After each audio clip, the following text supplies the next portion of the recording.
I think it's devastating for the country that our Prime Minister has turned a blind eye and allowed this person to be appointed to the most prestigious diplomatic post we have on offer, despite knowing his links to this evil, vile, depraved criminal. It's completely unacceptable that he's turned a blind eye.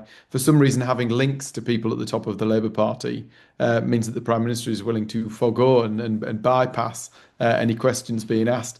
We look forward to seeing these documents released and the evidence brought forwards. But we saw on Wednesday a confession that he knew about these links at the time he made the decision.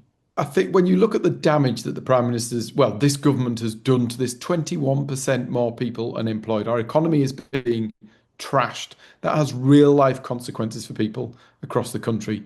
Then you look at all of the broken promises, whether it's the farmers, whether it's the pensioners, whether it's WASPy women, whether it's anybody who pays the council tax, actually, who was told they weren't going to pay a penny more. People have got used now to this the devastation of this government. But today, yet another scandal. We saw a homeless minister sacked for making people homeless.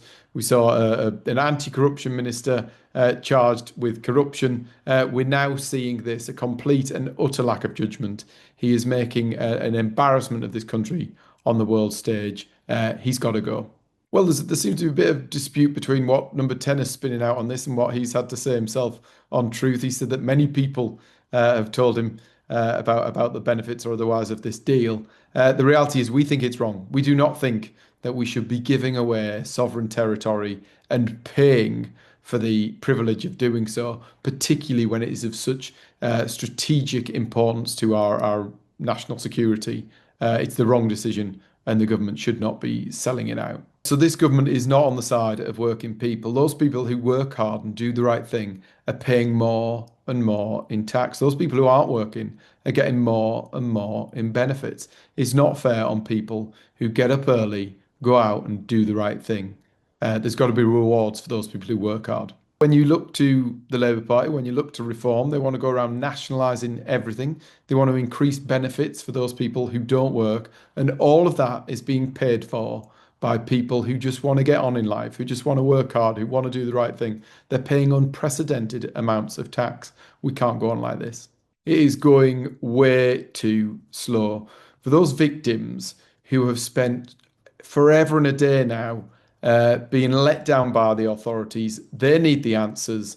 This country needs to learn the lessons, and those people who failed to report this, who failed to act on the things that were raised, need to be held to account. We can't go quickly enough. The government has to pull its finger out and get on with the job. I think when it comes to immigration, everything is going the wrong way. Since this government came to office, the number of people arriving illegally in this country is up 50%.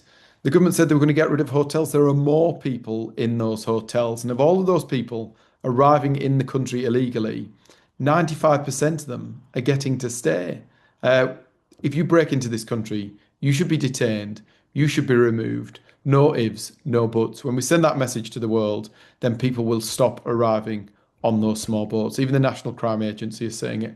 Everybody at home knows the only way to do it is to deter these people from getting in those boats in the first place. And when it comes to crime, we're seeing police numbers under this government, despite the fact we're paying unprecedented levels of tax, we're seeing police numbers fall. 1,300 less police officers on the streets since Labour came to office. Everyday crime surge in things like shoplifting, retail crime, off the charts at the moment. But it's no surprises. Less police on the streets, prisoners being released early, criminals being allowed back out onto the streets early is only going to have one consequence, and we're seeing it now with those crime figures. On borders, we've got a clear plan. We've done our homework. It's not a headline, it's an actual completely formed plan using some of the biggest legal minds around.